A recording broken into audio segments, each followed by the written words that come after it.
All right, the next chapter is on quadratic residues, quadratic non-residues, quadratic congruences.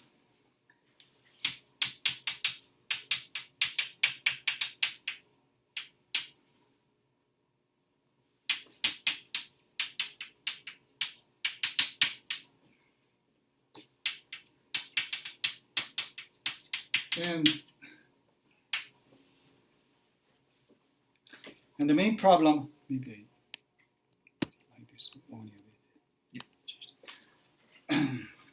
And so the main question is, how do we solve a quadratic congruence? We saw linear congruences, like 567 times x, linear.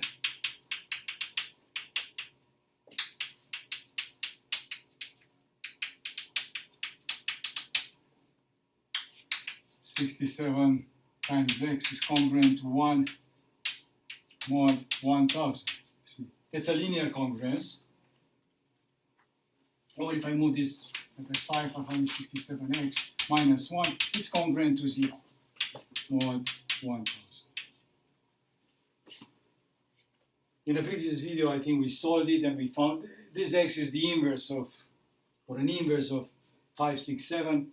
Because as we know, if you find one inverse, there are nearly many, but all of them are congruent to each other modulo 1000. And I think it was in the interval between 1 and 1000 was 903. Yes. Now, if we had an equation in real numbers, say 567, or in general, a linear equation, x plus b equals 0, we solve it just by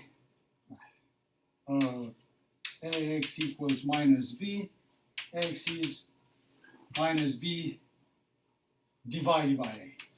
If a is not 0, then we can divide by a. If it's a congruence, it's basically the same thing. I get it in this form, something is congruent to 0, move this to the other side. I have a times x is congruent to 1, or what the b is, and then I cannot divide by 567 to get x is this, but as we know, we multiply by the multiplicative inverse.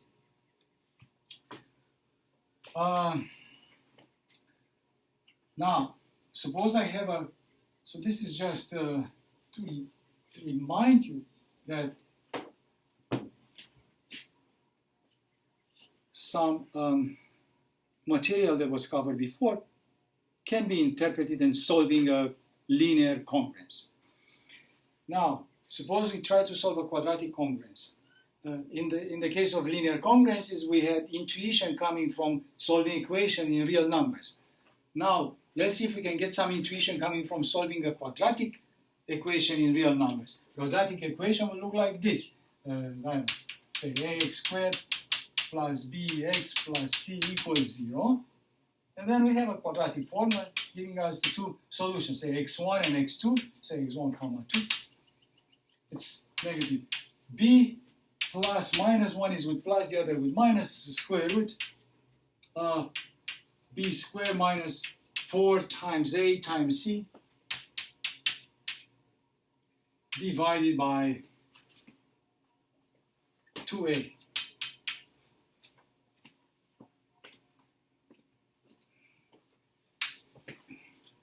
Now, suppose I have a quadratic congruence that I want to solve. It looks like this: a x squared plus b x plus c. It's not 0, it's congruent to 0 modulo some number, some modulus, m. Say, well, how do I do that? First of all, the problem simplifies quite a bit if m is a prime number. And this is what I'll do in a moment or in a few minutes. We reduce the entire discussion to the case of primes, when the modulus is a prime number. It's still a delicate discussion. This is, but if we work with a general modulus, we lose some of the main properties that we know and intuition. For instance, if I have an equation of degree 1, it has one solution. It won't have two solutions. Degree 1 means ax plus b equals 0 with a not 0. This is quadratic only when a is not 0. If a is 0, then it's linear. It's not 0, then it's a linear equation. If a is 0, then this appears a constant. Either it's 0 all the time or it's not. It's never 0. So when a is not 0, it has a unique solution, as we saw, and its x is minus b over a. In this case, when a is not 0, this is a quadratic equation. If I solve it over the real numbers, this may or may not have solutions, because I have a quantity under the square root. So this, first of all, this being non-zero allows us to divide by 2 times a. So that's fine. B is okay. Plus minus are okay, provided we can take the square root. But can we take the square root of this number? If the number is negative, then we don't have any real solution, a real number that's a solution. And we know this from other courses, other classes. If you have an equation of degree 2 and a discriminant is negative, you won't have solutions. If you graph this function, y equals ax squared plus bx plus c, the graph will be a parabola. If a is positive, it looks like this. If a is negative, it looks like that. The parabola may or may not intersect with the x-axis. And if it intersects, it may have 2 points of intersection, but not 7 points. 2 points or 1 point if it's tangent, or no points of intersection, meaning we may have no solutions, 0 solutions in real numbers, or solutions that are real numbers, or 2 solutions or 1 solution, 1 double solution, so to speak. Now, if we solve this over the complex numbers, even if we restrict ourselves to a, b, and c to be real numbers, a not 0, then it will have exactly 2 solutions all the time, and they are complex numbers. So, an example, if I take x squared minus 5 equals 0, I'm going to have 2 solutions. x1 is root 5, and x2 is minus root 5. If I take, let's clear, remove this part. If I solve x squared plus 5 equals 0, then it doesn't have any solutions in real numbers, but in complex numbers it will have solutions. And they are square root 5 times I, that's x1, and x2, say, I don't know, maybe this is x1 and this is x2 or the other way around, but the 2 solutions are square root 5 times I is outside the square root, like any complex number. We have some real number times I plus another real number. And this is minus square root 5 times I. And if you put them here, you get the solution. Because you have square root 5 times I, when you square it, you get square root 5 squared, it's 5. I squared is negative 1, gives us a negative 5 plus 5 is 0. So these are the 2 solutions, but are exactly 2 solutions. Now, what happens when we solve a but it's never more than 2 solutions, even if we allow ourselves to search for solutions in this larger set of complex numbers, not only real. Now, let's see what happens with a congruence like this. And the simplest possible congruence, say x squared congruent to 1, which is the same as saying x squared minus 1 congruent to 0 if I want to leave it like that. Minus 1, I mean, okay, that's not the simplest. The simplest is x squared is congruent to 0. But the next one, let's say, the simplest. A is 1, C is negative 1, B is 0. It disappears, it's x squared minus 1. If I solve this as an equation, over the real numbers or complex numbers, doesn't matter. It has exactly the same two solutions. x1 is 1, x2 is minus 1. These two solutions belong to the set of complex numbers, so the two solutions are there. They also belong to the set of real numbers, the two solutions are there.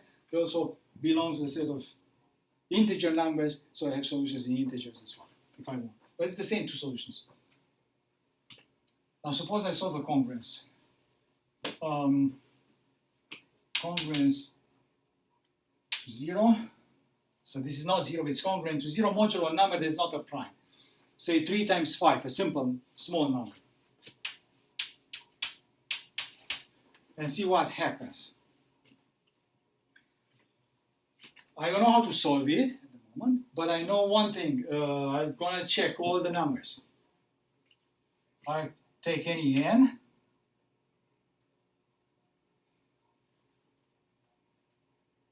And I compute n squared. Numbers being, say, 0, 1, 2, 3, 4, 5, 6, up to 15. 6, 7, 8, 9, 10, 11, 12, 13, 14, 15. And then I don't need 15 because 15 is congruent to 0. We already know that if we have a solution to a congruence, we immediately have even many solutions. Those numbers that are congruent to this. But something, so this is not a solution because if I square 0, oh, let's actually compute instead of n squared, just compute n squared minus 1 directly. This polynomial n squared minus 1 that we want to vanish and see if it's 0. Now 0 squared minus 1 is minus 1. It's not 0. 0 is not a solution. Of course, 1 is a solution. 1 squared is 1 minus 1 is 0. It's congruent to 0. And also, we already have the other solution that's minus 1. Minus 1 means 14. So 14 is going to be a solution, which is the same as minus 1 for us. It's easier to work with minus 1. It's easier for us to square minus 1, because minus 1 squared is plus 1. Minus 1 is 0. So it's the other, say, solution. Of course, if I don't trust myself, was 14 minus 1 or not? Can I replace it by minus 1 or not? Okay, I'll just compute. What is 14 squared? 14 squared minus 1 that I'm computing. Is this 0 or not? Well, 14 squared is 196 minus 1, 195. And 195 is a multiple of 15. 195 is 15 times 13. 13. Is it 15 times 13? Okay. We check. If I don't want to divide by 15 to see, I can check if the number is a multiple of 5 and a multiple of 3, then it will be a multiple of 13, of 15, because it's easier to check this. It ends with a 5, so it's a multiple of 5. The sum of digits is a multiple of 3. I have a 9 and then 5 plus 1 is a 6. It's a multiple of 3, so the number is a multiple of 3, so it was a multiple of 15. All right. Anyway, we knew this. This is just the same as minus 1. Now, 2 squared, it's 4. Minus 1 is 3. And negative 2 squared is still plus 4. Minus 1 is 3. You see, these numbers appear symmetrically because minus n squared and n squared are the same. Modulo, whatever the modulo is, doesn't matter. 3 squared minus 1 is 8. And 12 squared minus 1 is also 8, or congruent to 8. Then I can check if I forgot that I trust this. This is minus 1, minus 2, minus 3. It's minus 3. Okay, minus 3 squared is still 9, minus 1 is 8. But 12 squared minus 1 is 144, minus 1 is 143. We're saying that 143, this is congruent to 8, because if I subtract this 8, this is 133 5, and that's a multiple of 15 again. So, okay, but let's try this thing with plus minus. 4 squared is 16, minus 1 is 15, but modulo 15 is 0. Oops. So bad things are happening. Not only that I don't know where to look for the solutions, but I'm not even sure how many solutions we have. We have more than 2 solutions that are not congruent to each other. Because we have even many solutions congruent to 1. So this is one solution and is solution. Solutions. I can write them like congruences. X is congruent to 1 mod 15, the entire congruence class. So 1 plus 15 is 16, plus 15 is 31, and so on. All of them satisfy this. Then x is congruent to 4 mod 15, and then x is congruent to minus 1 or 14 mod 15. And there's one more, actually. Let's see. Oh, yes, negative 4. So 11. 11 squared. 11 squared is 121. 11 squared minus 1 is 120. So what do you do? Because you check. 120 is a multiple of 15. 15 times 8. So now we see why.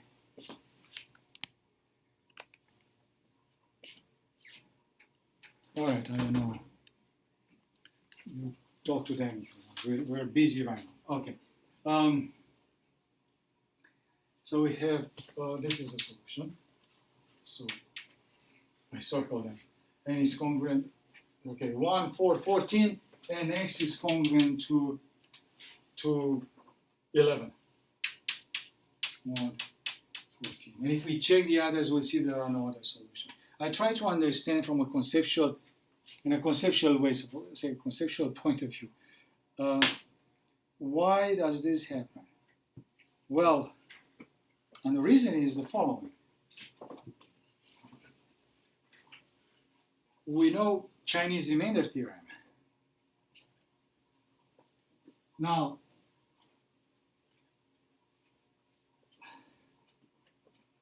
we know that there exists a number x such that x is congruent to 1 and x is congruent to 1 mod 3 and congruent to 1 mod 5. It has a unique solution, which is a unique, by the Chinese remainder theorem, this is a unique solution modulo the product, modulo 15. And this is that x is congruent to 1 mod 15. That's the unique solution. 1 and 1 plus, or 1, 16, 31, and so on, as we know. Positive and negative numbers. Now, we also have x congruent to minus 1, x congruent to minus 1. This has a solution that's mod 3, mod 5. And this has a solution that's x congruent to 14, or minus 1.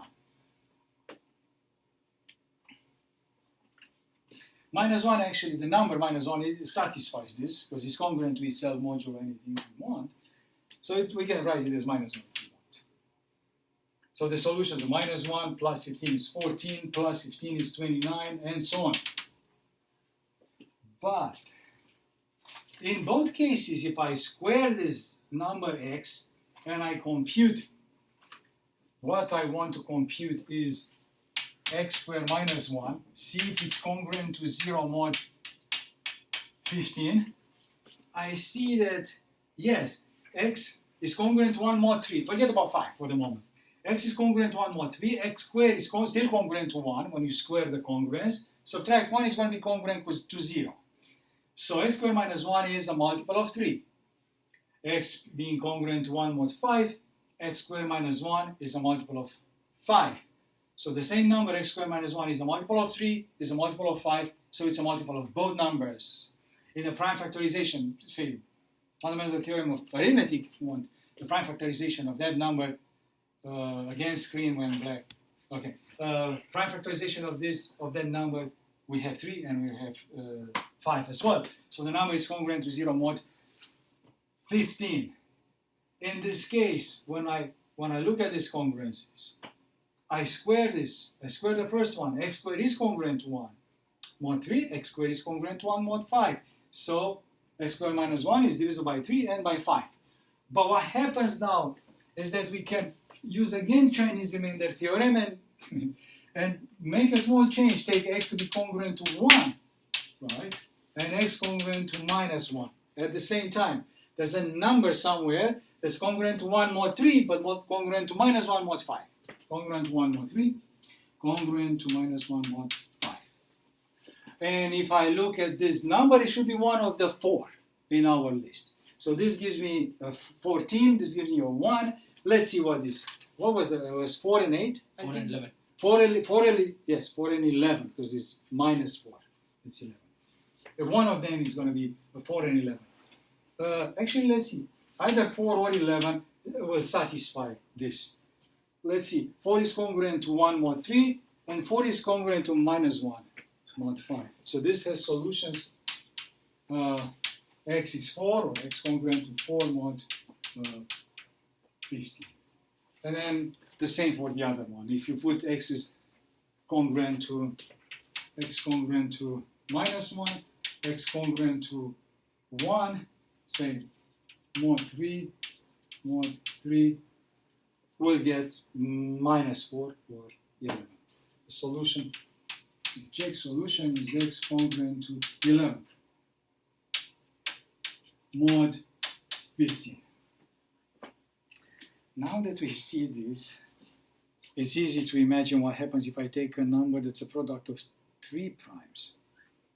When I can, and if I take a more complicated equation, this was easy to solve with plus minus 1 modulo each of the primes.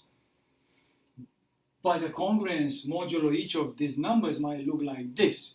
So it may be complicated in itself to solve. But anyway, after we solve this modulo each of them, I'm getting maybe 2 solutions here, or less. 2 solutions modulo this prime, 2 solutions modulo this prime. That's what we got in this case. 2 solutions here, meaning x squared minus 1 congruent to 0 mod 3 will have solutions 1 and minus 1. 2 mod 3, 2 solutions mod 5, there will be 4 solutions mod 15. Now if I take a number like 3 times 5 times 7, which is 15 times 7, that's 105, I would guess. And to be 105. Keep the congruence as simple as this, x squared minus 1 congruent to 0 mod 105. And there will be 8 solutions. And the solutions will look like this.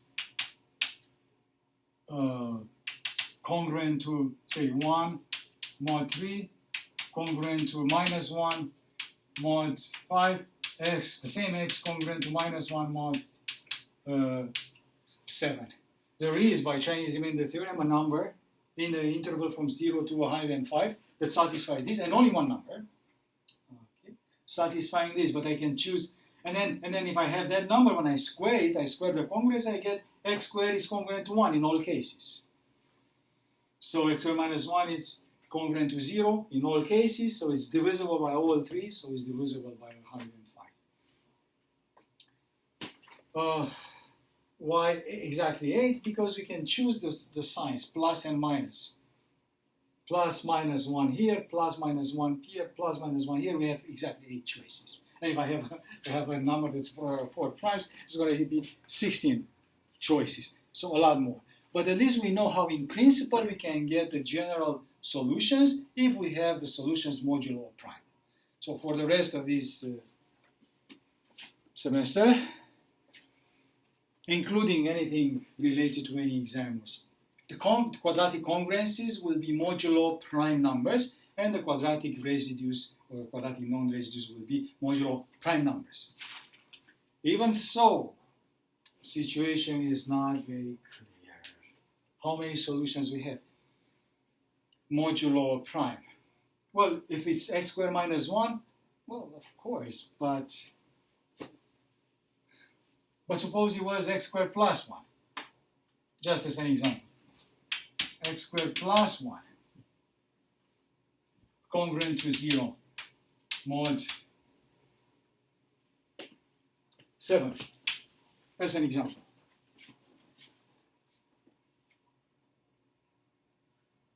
Or mod 5. If I look at this mod 7, I don't know, I just take all the numbers in order. Again, I take x and I take x squared plus 1. And I see if it's congruent to 0 mod 7 or not. X being 0, 1, 2, 3, 4, 5, 6, 7. 0 squared plus 1 is congruent to 1. 1 squared is 1 plus 1 is congruent to 2. I don't need the 7. 7 is the same as 0. I mean, it's congruent to 0. Once I have 1, right, 6 is minus 1, so minus 1 squared, it's plus 1 is congruent to 2. 2 squared is 4 plus 1 is 5. 5 squared, 5 is the same as negative 2, squared is plus 4 plus 5. So these are symmetric. So again, plus 5. But I can check. 5 squared, if x is 5, x squared plus 1 is 5 squared plus 1. And it's 25 plus 1 is 26. And we're saying that 26 is congruent to 5 without quantity. Mod 7, and it is. The difference is 21. 26 minus 5 is 21. It's a multiple of 7. And 3 squared, it's 9, plus 1 is 10. Okay, 10 modulo 7 is congruent to 3. And this will be again 3 by symmetry, because this is minus.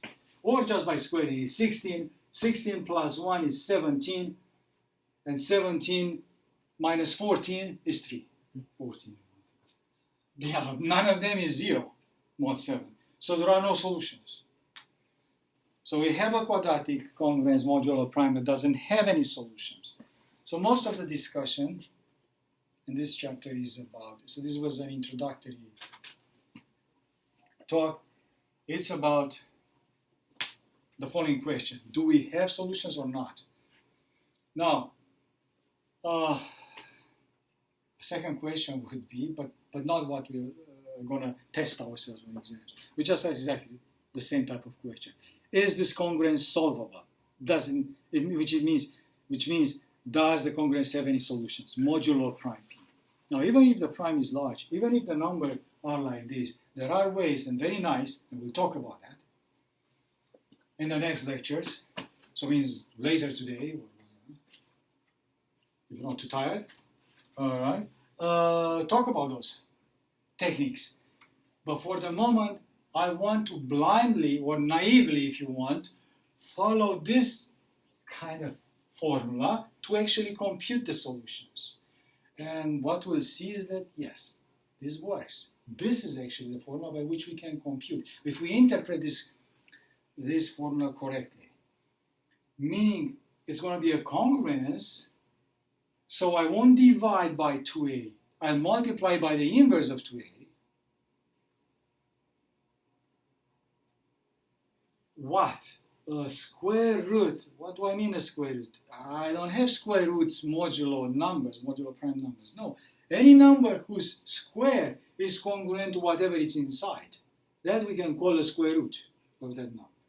We put square roots and we'll see that it works. Now, let me remove everything. So this doesn't have solutions. But if you work modulo 13, modulo 13, it will have solutions. Mod 13, let's just do one more. 13.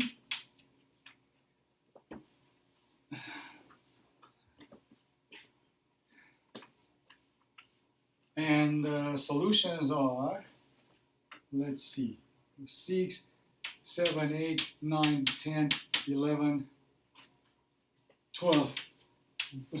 13 is congruent to 0. So 0 plus 1 is 1 in here. 1 plus 1, 1 squared plus 1 is 2.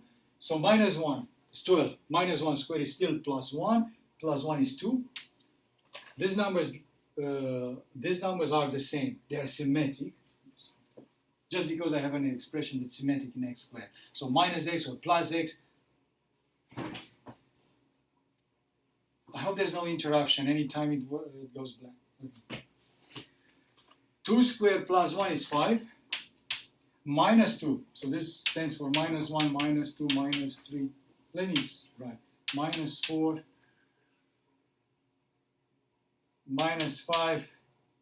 And minus 6. I don't know if you can see this mess that I made here. I apologize for this.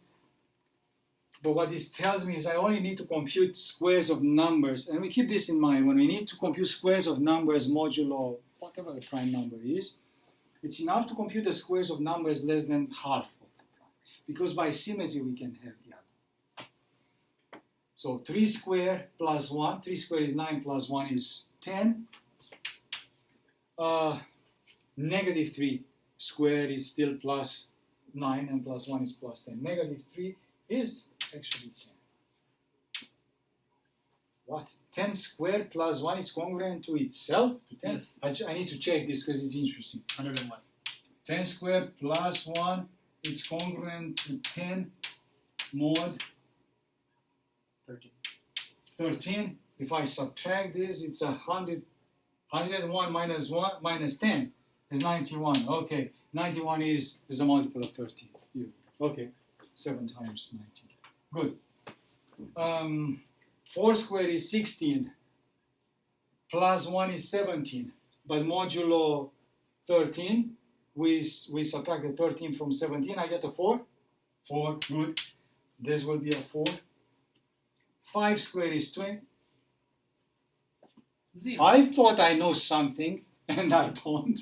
I thought that if the number is, if the prime is actually congruent to, if the prime is congruent to 3 mod 4 or 1 mod 4. If the number is congruent to 1 modulo 4, and we'll see later, that number can be written as a sum of two squares, for instance, but also there is a square such that plus 1, it's a multiple of our number. In other words, how we call it, minus 1 is congruent to a square. We say minus 1 is a quadratic residue. That's what quadratic residue is, to be congruent to a square.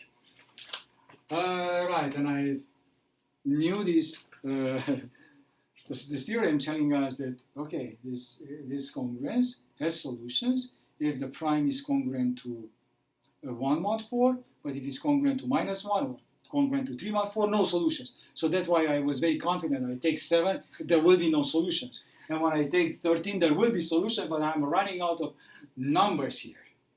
I have a solution and it's symmetric. Let's see. Oh, yeah. Yes. And 5 squared is 25 plus 1 is 26. That's congruent to 0, mod 13. And then minus 5. And then this should not be a solution. Because we work with a prime and we always have at most 2 solutions. Okay. This is 36 plus 1 is 37. 37 minus 26 is 11. So I have 2 solutions. All right. Now let me take a more complicated quadratic equation and try to solve, as I said, in a naive way, but it's not a naive way. It has to be of this shape, and one can prove that. But let's not waste our time now before the exam that we'll take, before the 3rd hour exam. We can talk more if we want later this semester. Now let's see what we need. We won't need any of this actually, because as I said, we'll test ourselves with qualitative questions, not to solve the equation or the congruence, but just to say, does it have solutions, yes or no? But to be able to say this, we need to develop some more tools that are interesting in themselves. But if I really wanted to solve a case, let's solve a congruence mod 13, not this one. One that has, because the one that we solved doesn't have any b. B was 0. Let's do one that's more complicated. Let's say solve the congruence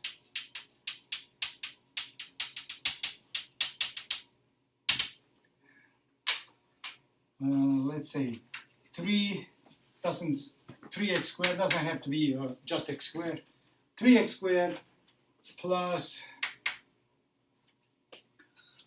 I don't know, 2x plus something congruent to 0 mod 13.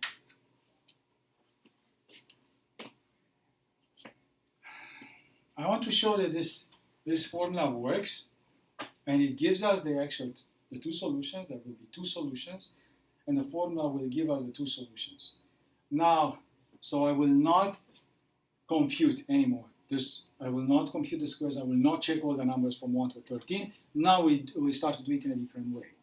Let's apply the formula, or an analog of this for congruences, which means when I have to divide, I just multiply by the inverse, by the multiplicative inverse of the number. And by a square root, I mean any number whose square is not that one, but is congruent to that one. So in this way, even if the number is negative, it could still be a square for us, because it could be congruent to a square.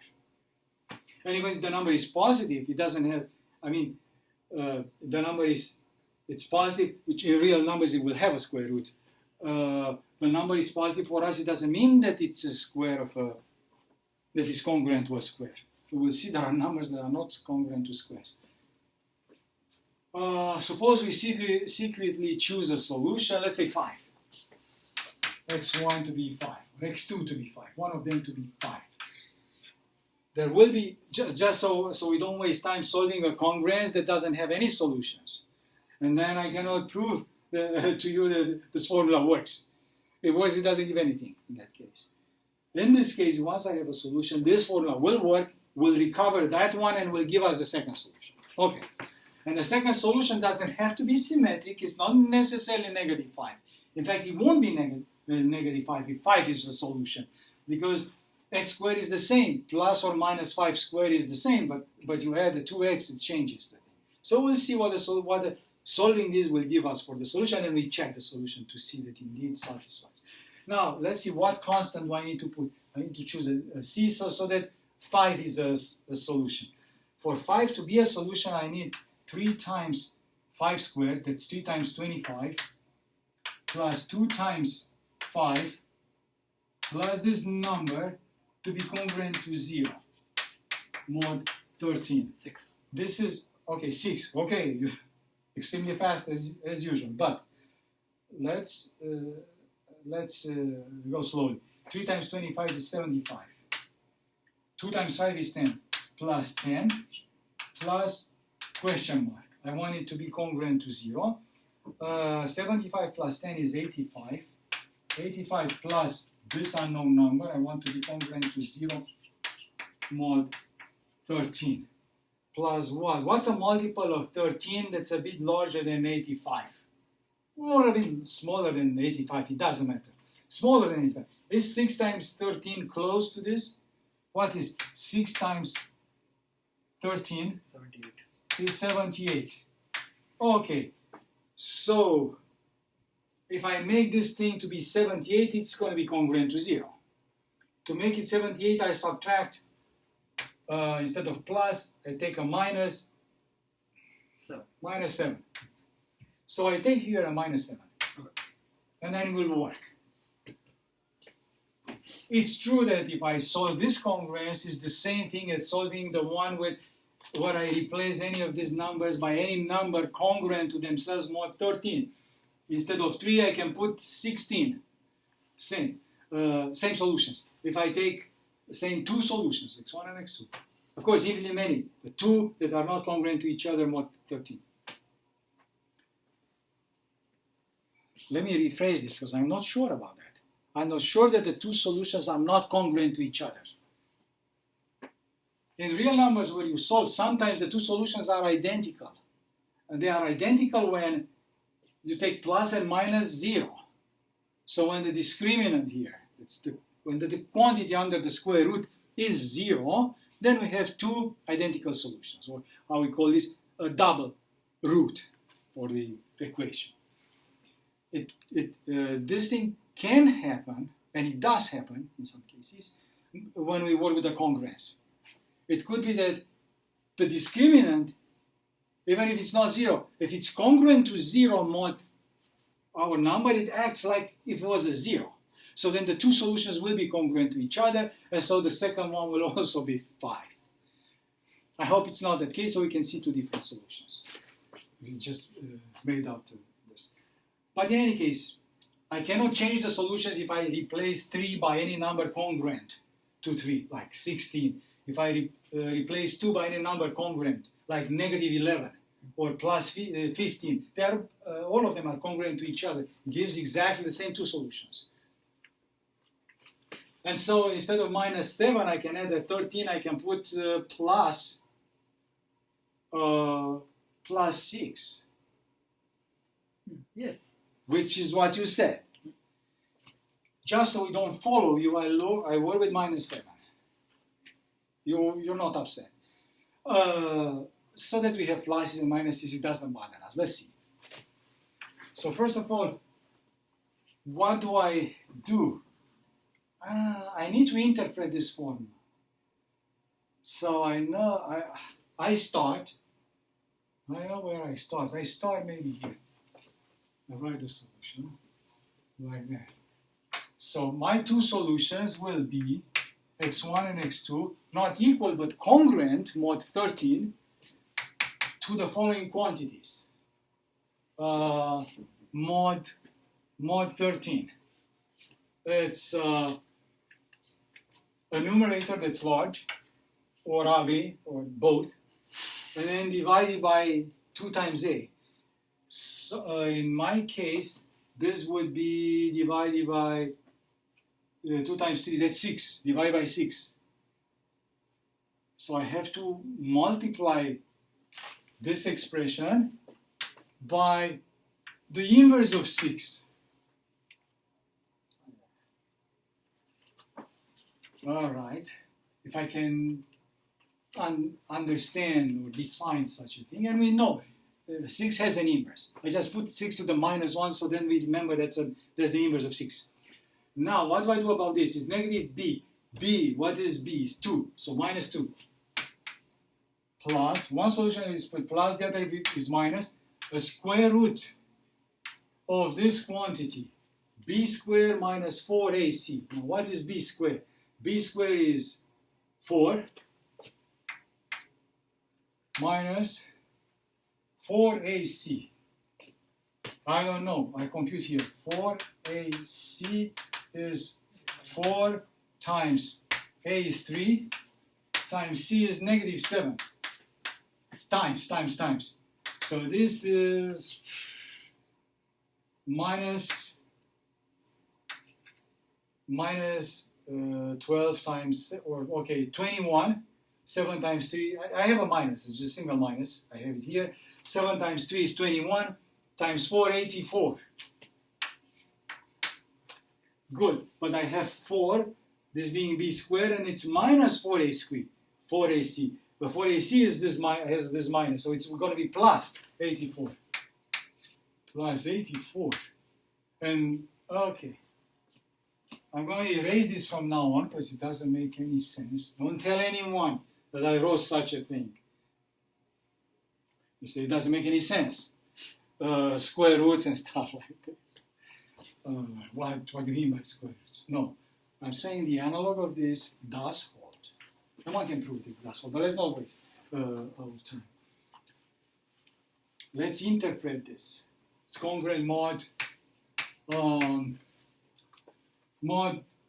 I forgot, mod 13. 13 is our modulus. So I need two things. I need to compute an inverse, which we know how to do quickly, even if the number is large.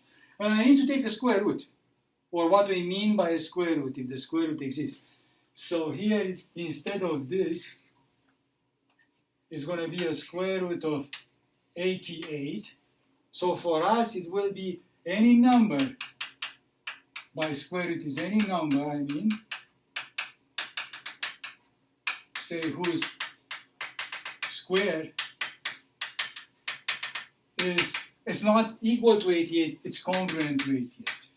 I just need to find a number whose square is congruent to 88, and then I say the square root of that is my number. Okay, so in other words, I need to take some square roots. I need to find square roots. So I need to find square roots, and I need to find inverses. Let's remove everything except for the actual congruence that we want to solve, and the solution that we already know secretly that it works. It's a solution. First, inverses. We know how to compute inverses, and I think inverses modulo 13 we compute it a number of times, several times. N and n to the minus 1, kind of the inverse to each other.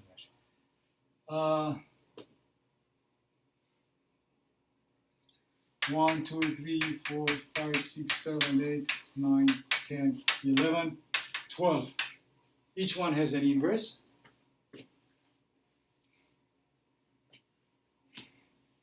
This is 1, so mod 13, 2, the inverse of 2, 7. 7 times 2 is 14, is congruent to 1. Mod 13. So therefore, the inverse of 7 is 2. The inverse of negative 1 is negative 1, so it's still 12.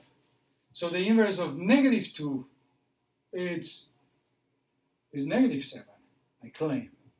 And the negative 7 is plus 6. Okay, so it's going to be this, 11.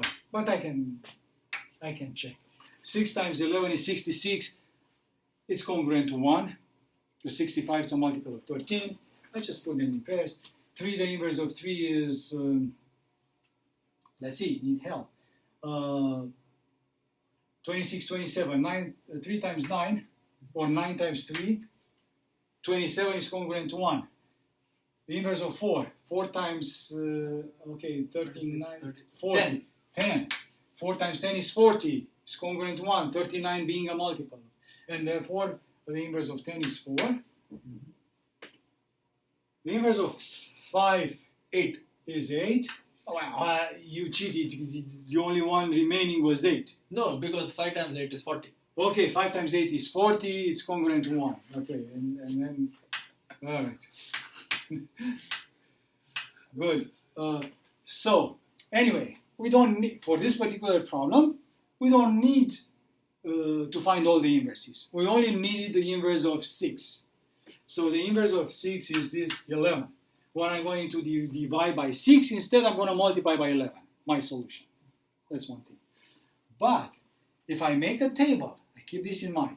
If I don't say we should don't make tables. But I'm saying if one wants to solve, instead of one quadratic congruence, but 10,000 different congruences modulo 13, you just run a program. You find all the inverses, you find all the square roots by finding the squares, and then you're done. Let's find the square roots. I find the squares, that is to say. So this is inverses here. Squares now. Squares. Any number n, or m, or whatever. Let's say n. Doesn't matter. N squared. I find the square. 0, 1, 2, 3, 4, 5, 6. That's enough. 7, 8, 9, 10, 11, 12. Modulo p, we go up to half of it because they have the same squares. The square of 0 is 0. Square of 1 is 1. Square of minus 1 is still 1. This is 4, 9, 4, 9. For 11 is 4, 9, 16. We were modulo 13, so 16 minus 3. is 3. 3. 5 square 1. is 26 is congruent to 0, 0. 0 mod 13. Just a second. 5 square. Minus I don't 1. subtract. No, not minus 1, just the squares. Yes, I'm doing just the It squares, will be 12. 12. not the squares minus 1. Yeah. That was in the other problem. But Yeah. just the squares. It's 20 is 25. it was 25. 12. 12. Yes. Okay, because 26 is a multiple. 12. Therefore, the square of minus 5, this means minus 1, minus 2, minus 3, minus 4, minus 5, minus 6. It's still 12. The square of 6 is 36 minus 26 is 10. And then this is still 10. Now one thing we already noticed, these are all the possible squares of integer numbers. If I continue the table, left or right, I'm gonna get the same numbers. 13 is congruent to 0, so its square is gonna be congruent to 0. 14 is congruent to 1, so when I square it, it's congruent to 1. 15 is congruent to 2 mod 13, so when I square it, it's congruent to 2 squared, so it's a 4, and so on. They repeat periodically. So if I have a problem in which I get a number that's not on the list, I cannot take a square. If it's on the list, I can take a square root. I cannot take a square root if it's not on the list. This list is said to be the list of quadratic residues, numbers that are congruent to squares. 3 is a quadratic residue mod 13 because it's congruent to a square. It's congruent to the square of 4. 4 squared is congruent to 3. 10 is a quadratic residue because it's congruent to a square. It's congruent to the square of 6. 6 squared, it's congruent to our number 10. So 10 is mod 13. Everything here is mod 13. So our number 10 is a quadratic residue. A number that's not on the list is, for instance, 7. 7, it's not on the list. There's no integer number whose square is 7. So if someone asks us to solve this simple congruence, it's very simple. X squared congruent to 7 mod 13. What if they write it in this form, or in this form, doesn't matter. X squared minus 7 congruent to 0 mod 13. We say that it's not solvable. It's a definition I don't entirely like, but they use it in but it means the following: not solvable means that it doesn't have solutions. It's not solvable in the sense that we are not able to solve it. We are able to solve the problem and give the answer, but the answer is that there are no solutions. So in other words, no solutions. We'll use the same Real solutions. integer solution. No solutions. Solutions in Z, in the set of integers. No numbers. We don't talk about real numbers when we talk about congruences. Just integer numbers. I square, subtract 7. Then I never get something congruent to 0. Because if I get something congruent to 0, it means that that number 7 was congruent to some square, but it's not congruent to any square that we found. Of course, when we go to our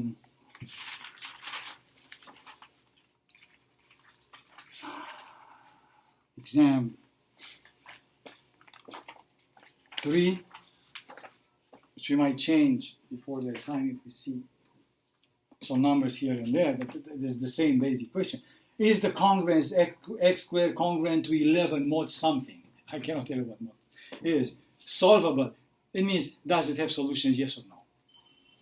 And a question like this: is the number of a quadratic residue or a quadratic non-residue?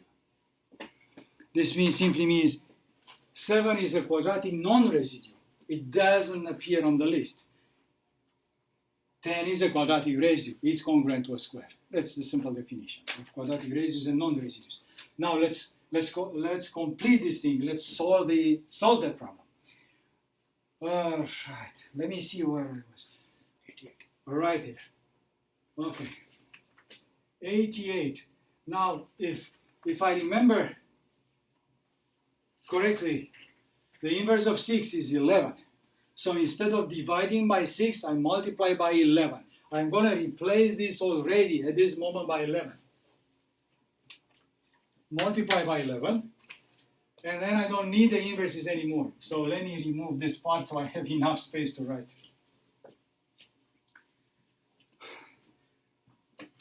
Then what we're saying is that kind of x1 and 2 should be the two solutions, and they're congruent to minus 2 plus or minus something like a square root of 88, any number whose square is congruent to 88. And then after I get that, then I multiply by 11. And I have my answer, modulo 13. And when I do this, I'll get two solutions, one with plus, one with minus, and we anticipate, we're sure already that one of them has to be 5, because that's the solution we started with from the beginning. All right, what is 88 congruent to mod 13? 10. 88 is congruent to what? 10. To 10 mod 13. Because the difference is 88 minus 10 is 78. Yes, 78 is a multiple of 13, is 13 times 6. Good. So the number whose square is congruent to 88 is our number. That is the number we wanted. But the number whose square is congruent to 10, it will also be congruent to 88. Now we've got the number that's congruent, whose square is congruent to 10. And it's 6. Or 7. Two of them, two solutions. All right. So let's see how we write this in such a way that it makes sense. We're going to replace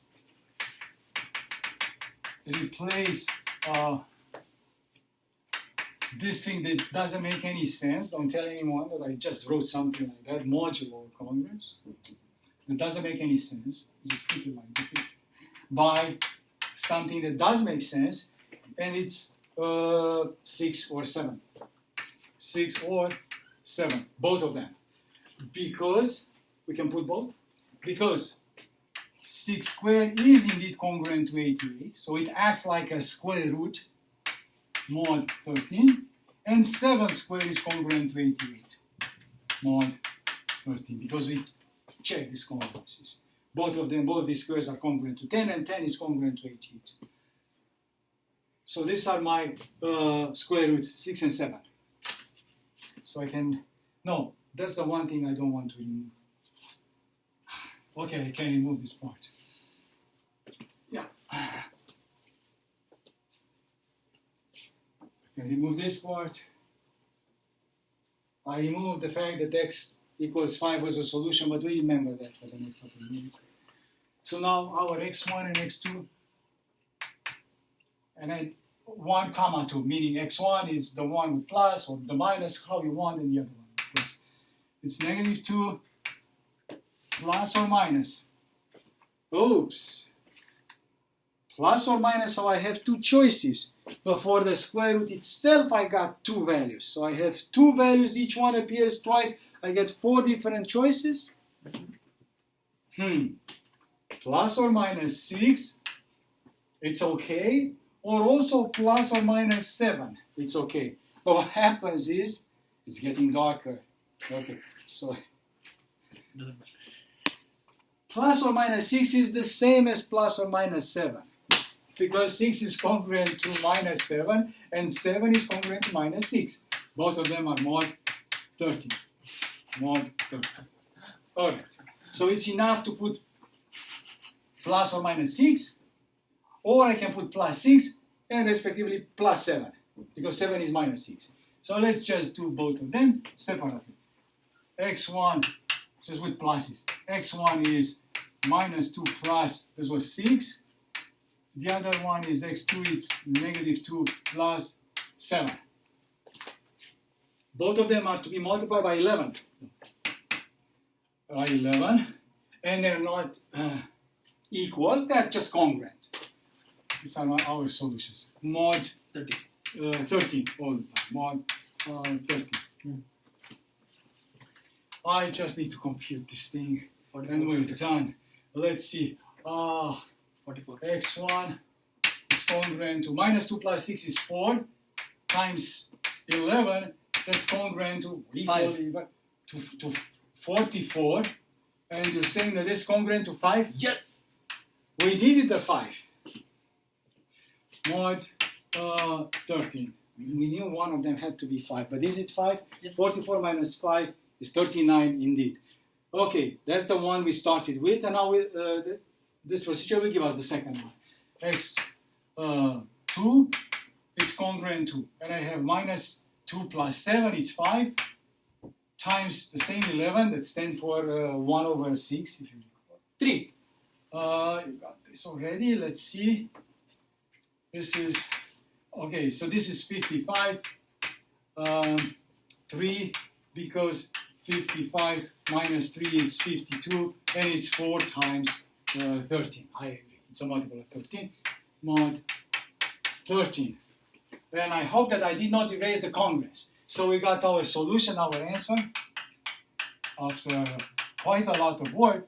Say x1 is 5 mod 13, and x2 is congruent to 3 mod 13, meaning it can be 3 or 3 plus 13, 16, and so on and so on. Let's see if 3 satisfies this. Yes. It does? Yes. After I did this, I'm going to erase.